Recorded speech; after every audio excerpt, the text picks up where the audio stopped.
Well, the time is just gone 4 minutes past 8, and we kick off this morning to be joined by Wits University PhD candidate, freelance writer Humairaa Mayet. Humairaa, assalamu alaikum wa rahmatullahi wa barakatuh. Welcome. Jazakallah khairan so much. And once again, it's actually great touching base with you after a long, long time.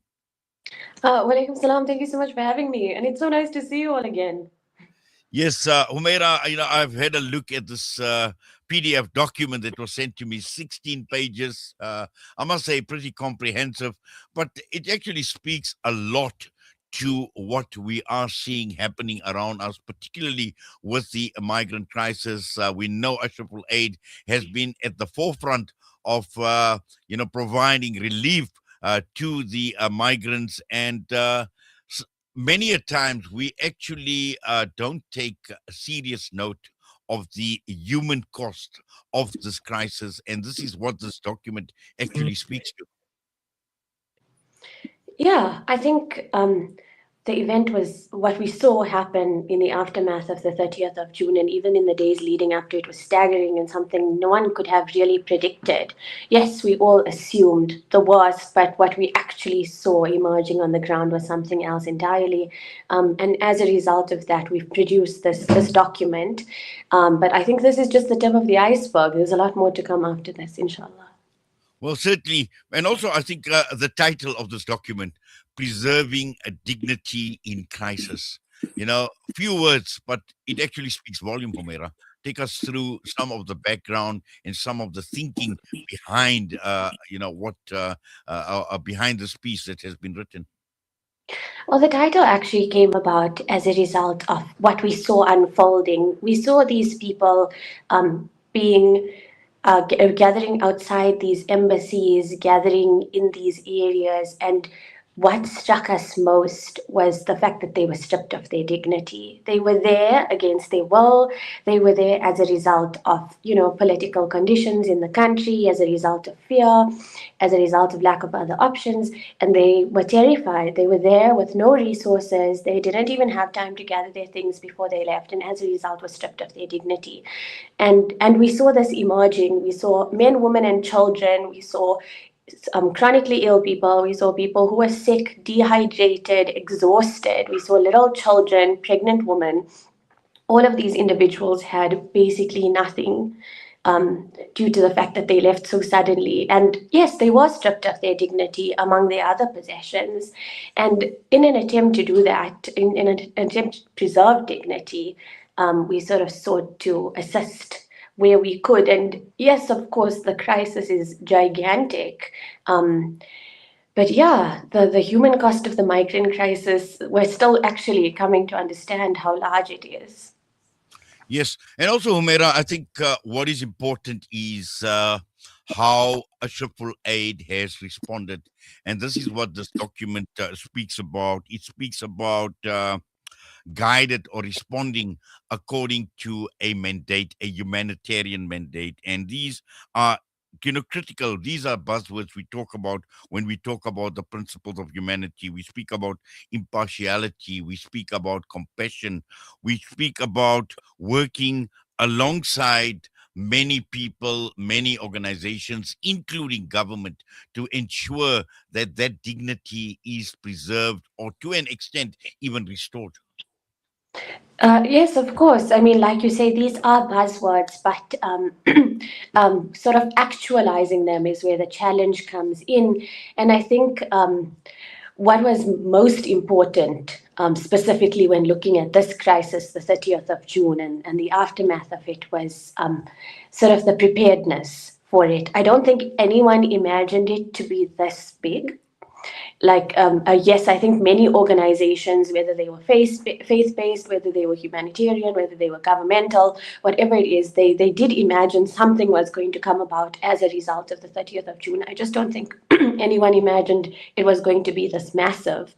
And in our report, we determined that there are key lessons to be learned, and I think one of them is that preparedness is essential.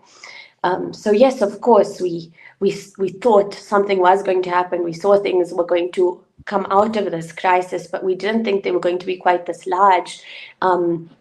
And that leads us to the second lesson, which is that partnerships are indispensable. And it was during a crisis like this that organizations like Ashraful Aid could rely on their partners, whether they were other humanitarian agencies or governmental organizations. And then one thing that emerged as really significant in this crisis was the faith based organizations, because one would quickly dismiss them as you know, mere religious organizations, but really they are humanitarian actors in times like this. We saw mosques and churches come forward to assist these people amid this crisis, and the biggest one in this crisis was healthcare, because these people, well, first it was winter, and these people were already coming from inadequate living conditions, and a lot of them needed immediate health care. And as a result, I mean, doctors and nurses had to be deployed, medication, and like anything that could assist them. And then above all else, I think what we learned from this was that coordination has to be institutionalized. Like, yes, when a crisis like this comes up, you know, you sort of just have to improvise and think on your feet. But really, we should put into place these networks and these connections from now, so it's a lot easier to deploy the next time there's a crisis. Well, certainly, and I think obviously, many of us are reactionary when we have a crisis of this sort, and we cannot be prepared enough. And I think this is what this document also speaks to. It's about preparedness, and going into the future, some valuable lessons to be learned. But also, I think what's important, and you mentioned a coordinated response, and just how challenging has it been for an organization like a triple A to coordinate, because it's not only about providing relief to those who were affected, but also coordinating this response together with many. And the document speaks to the likes of not only governments but also diplomatic missions. I mean, being right at the border in Messina as well. We've seen all of this. Just how big a challenge has this been for an organization like AAA? I think at the beginning it was incredibly challenging because, like I'd mentioned, no one had sort of predicted the magnitude of this. But I think as the days progressed and as AAA began to understand the magnitude and the size of this crisis, um, once relationships were quickly established, they sort of remained in place. So, for example, if we're talking about diplomatic missions, the Malawian consulate, the Mozambican consulate, relationships were quickly formed there, and those remained in place in an attempt to assist the people just waiting outside in the cold at night, sleeping outside these consulates, these embassies, and even at the border, just sort of establishing relationships with the people there to sort of ease the journey for the migrants. And then again, collaborating with other organizations from Africa Muslims Agency to Islamic Relief to Salam Foundation, just all over the place, many organizations across the spectrum, just, you know, in an attempt to provide these migrants with the holistic care that they needed. Yes, and also, Humera, I think if you could just provide us with an insight of people that were involved, because it does require resources, both financial and otherwise, and human capital.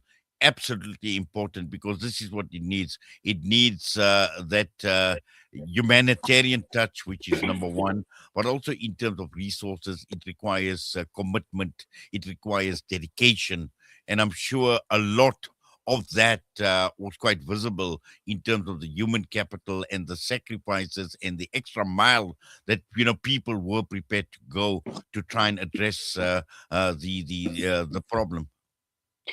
Yeah, I think we're still actually finalizing stats, but to date, we've calculated that we've had something like 400 volunteers assist just in and around these affected areas. So at the border, at the consulates, wherever it is, about 400 volunteers. And then these include, you know, healthcare professionals, doctors, nurses, And the human capital is staggering. But over and above that, we've had to, given that it was winter, there had to be a distribution of things like blankets and beanies, food.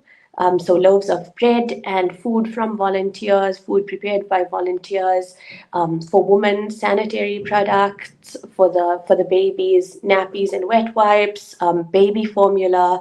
Um, the big one was at the Malawian consulate in Woodmead here in Johannesburg, where we found that a lot of people were affected, whether it was dehydration or exhaustion, fatigue, chronic illnesses. A lot was respiratory illnesses, given that it's winter. Um, they calculated that there were about 643 patients alone at that Malawian embassy. So these are not small numbers, these are massive numbers that we're dealing with. So, yeah, human capital plus actual capital. Yes, Humairaa, I'm going to put you on hold. We've got to take a quick ad break. We'll be back because it's just so much more that this report actually speaks to, and particularly going forward. And this is what this report also, it's I would say like a mini textbook actually in terms of how one actually should manage a crisis situation like the one we've experienced. So I'll just put you on hold. We'll be back in a minute or two. You know, it's a wonder how kids get anything done these days. With all the distractions, when do they even get time to study? As a mother, all I can really do is make sure they have all they need to perform at their best. That's why I choose to include Sunfoil triple refined pure sunflower oil with every meal I make. Naturally cholesterol-free and approved by the Heart and Stroke Foundation as part of a balanced eating plan. So whether I'm cooking, frying or baking, I know every dish will be a wholesome one. Sunfoil, now we're cooking. Right now, over 150 million children around the world are orphaned, facing hunger, hardship, and uncertainty. With Islamic Relief's Orphan Sponsorship Program, you can provide a child with access to education, nutritious food, essential healthcare, and a safe home. Your sponsorship is not just support, it's hope, security, and a brighter future. Be the reason an orphan child smiles again. Sponsor an orphan today with Islamic Relief. Discover the Africa of your dreams and surround yourself with her spectacular beauty. Relax beneath her serene sunsets and explore wildlife at its natural best. It's where the pride of Africa comes together. The Kwantu Private Game Reserve. Get to know the Big Five or cruise on an elephant safari game drive. Interact with lion and tiger cubs and enjoy world-class halal cuisine while we pamper you during your 5-star stay. Indulge in the true African experience. For reservations, call now on 042 203 1400 or visit kwantu.co.za. The Kwantu Private Game Reserve, the place of gathering. Are you banking with convenience, transparency, and flexibility? With Al Barakah Bank's transactional banking account, you can enjoy convenient everyday banking designed around your needs. Benefit from zero fees on point-of-sale transactions and manage your banking easily through Al Barakah's secure mobile banking app and internet banking platform. From everyday payments to managing your personal or business banking, Al Barakah makes banking simple, transparent, and convenient. Visit albarakah.co.za to learn more. Al Barakah, your partner bank. Al Barakah Bank Limited is an authorized financial services and credit provider. Gaza needs your support more than ever. Homes have been shattered and families have lost everything. With your support, our teams are delivering clean water tankers, feeding the hungry, and assisting orphans who have no one left. Let us give Gaza whatever help we can. African Muslims Agency, empowering, educating, inspiring. Rejuvenating media day by day. This is Salam Media.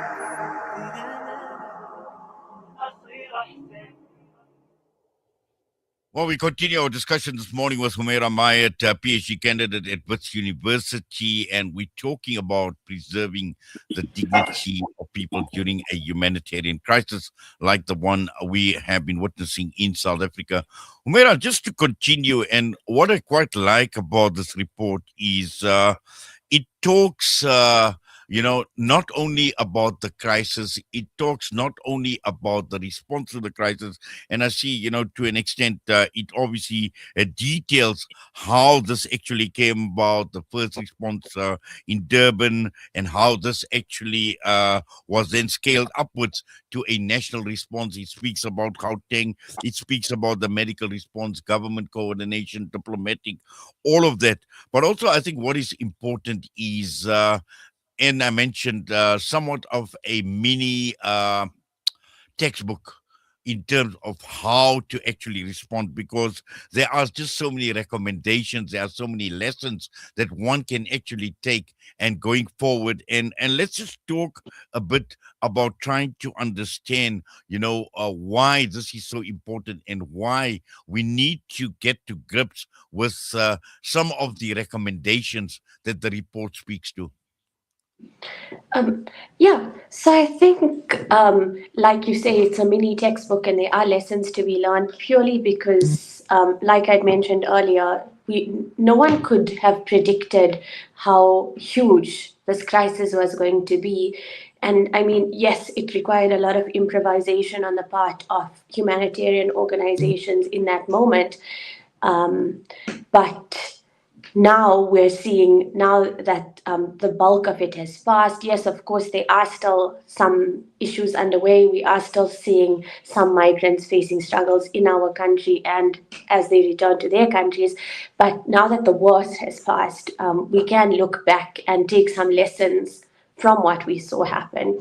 And I think the biggest one is to establish a standing humanitarian coordination mechanism, in the sense that there are plans already put into place, whether it be forming links with government departments, with disaster management structures, with humanitarian organizations, like I said, with faith-based structures, and even diplomatic missions in the case of the migrant crisis, where we have these relationships, we have these networks, and obviously having these in place will ease the response that we deploy as soon as a crisis hits, because in this case, these relationships, some were there already, but some still had to be formed, and that takes time, and that takes away from the humanitarian aid being delivered. It delays it.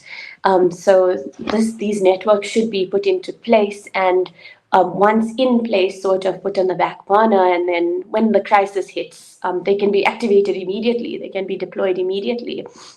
There has to be, assessments as to what is needed on the ground. Like, for example, in this case, at the Malawian consulate, there were 3 heavily pregnant women who then gave birth outside the consulate, which is actually really absurd to think about in this weather, in this kind of situation. And then also a big one is information sharing, because there's a lot of humanitarian organizations in South Africa, all the governmental departments, and sometimes a lot gets lost in translation. So just to sort of have like a coordinated network where information is posted and shared, to avoid duplication, to avoid misinformation. And then, of course, the big ones are resource mobilization and service delivery, because who is giving what? There has to be some sort of communication between these organizations. If all the organizations show up with blankets and no one shows up with food, that would just be really terrible. So sort of communication about who's doing what can be done by whom, whatever it is, and then service delivery. And then obviously like this formal coordination, like an established formal coordination, will obviously improve efficiency. And then the other one, sorry? No, continue. Sorry, Humairaa. Was the big one that emerged here was the faith-based organizations, like I'd said, as strategic partners, because really they proved that they could actually provide spaces for these migrants to seek refuge, spaces, they could provide volunteers, they could provide food, And then above all else, there has to be an emergency preparedness strategy where, yes, certain things will have to be improvised and thought of on our feet, but ultimately there has to be this established institutionalized structure that we can look toward in times of crisis. Yes, Humairaa. In fact, when I interrupted you, I wanted to talk a bit about the strategic partnership, actually, and obviously, you have addressed that issue, but I think I just want to stay a bit with regard to the strategic partnership, and I think for me, what is important to understand is when it comes to faith-based organizations, uh, the recognition that needs to be given to faith-based organizations. I think that is absolutely important. That is critical, and particularly in a climate that we find ourselves in. And sad to say that many uh, view these faith-based organizations from an Islamophobic lens. We've seen many a comment come out, and many even questioning as to where and how the funding is coming through. And this recognition is not given. And I think that is a message that needs to go out loud and clear in terms of faith-based, and particularly Muslim faith-based organizations who have been, and we should not be shy or of this fact, and we should not be shy to talk about it in the open, that to a large extent these are Muslim-based faith-based organizations, particularly in the time of crisis. And now we're talking about the migrant crisis, but we've seen previously, we've seen whether it's been floods, whether it's been natural disasters, wherever it is, these organizations have been at the forefront of providing whatever support, relief, and to a great extent, sacrifices made by large sections of our community. Yeah, I think the role they played can't be emphasized enough. We saw them coming forward, um, mosques and churches alike coming forward to assist. They brought forth volunteers, they assisted with food, they assisted with places for people to sleep. They actually stepped up as humanitarian organizations, and one might be quick to dismiss them as mere faith-based organizations, but they really have that humanitarian element to them, and that really shine through in this particular crisis. We saw them playing a huge role in it. Well, certainly, and also I think just finally, Humairaa, looking at capacity building, because this is important, and just going into the future, this experience would serve as a lesson, but also at the same time to I would say step up. A gear, taking humanitarian efforts, humanitarian relief to another level. And I'm sure many a lesson has been learned, because again, it is about a preparedness. One doesn't want to be caught offside or off guard when these type of crises emerge. Yeah, I think what can be emphasized here is, yes, that there has to be a lot of preparedness that has to go into this, but also that learning has to be institutionalized. Like you mentioned, we can take a lot of lessons from what we saw unfold here in June and July, and we can actually put those to use. We can use them to sort of structure our way forward, to develop new programs, new networks, new pathways, and these can definitely assist us in the long run, because like you said, no one wants to be caught off guard when something like this happens again. So using these lessons to sort of educate ourselves, to form networks, and then using those then to assist people when the crisis arises. Well, Humairaa, once again, Jazakallah khairan so much for your time. As always, have yourself a great Jummah as well. And once again, to you, the Ashraful Aid team as well. Alhamdulillah. Allah accept, Allah reward your efforts. And I'm sure, from time to time we will be touching base. But for now, have yourself a great Jummah once again. Assalamu alaikum wa rahmatullahi wa barakatuh. Wa alaikum salam. Humairaa Mayet, PhD candidate at Wits, and also a freelance writer joining us and providing an insight. And I must say, it's a document that is worth looking into. It just covers so much in the 16 pages and provides quite an insight in unpacking what the migrant crisis was all about, but also at the same time, I think more importantly, the humanitarian response. And we are talking about human beings. We are talking about people. We are talking about their loss of honor, their loss of dignity. And most important, as humanitarians, how do we preserve the dignity of our fellow human beings? With that, we're going to go for a break. We come back, and our focus is going to be on Turkey. We're talking about the raid on religious groups. A number of people have been arrested. Turkish journalist Tukman Terry will be joining us.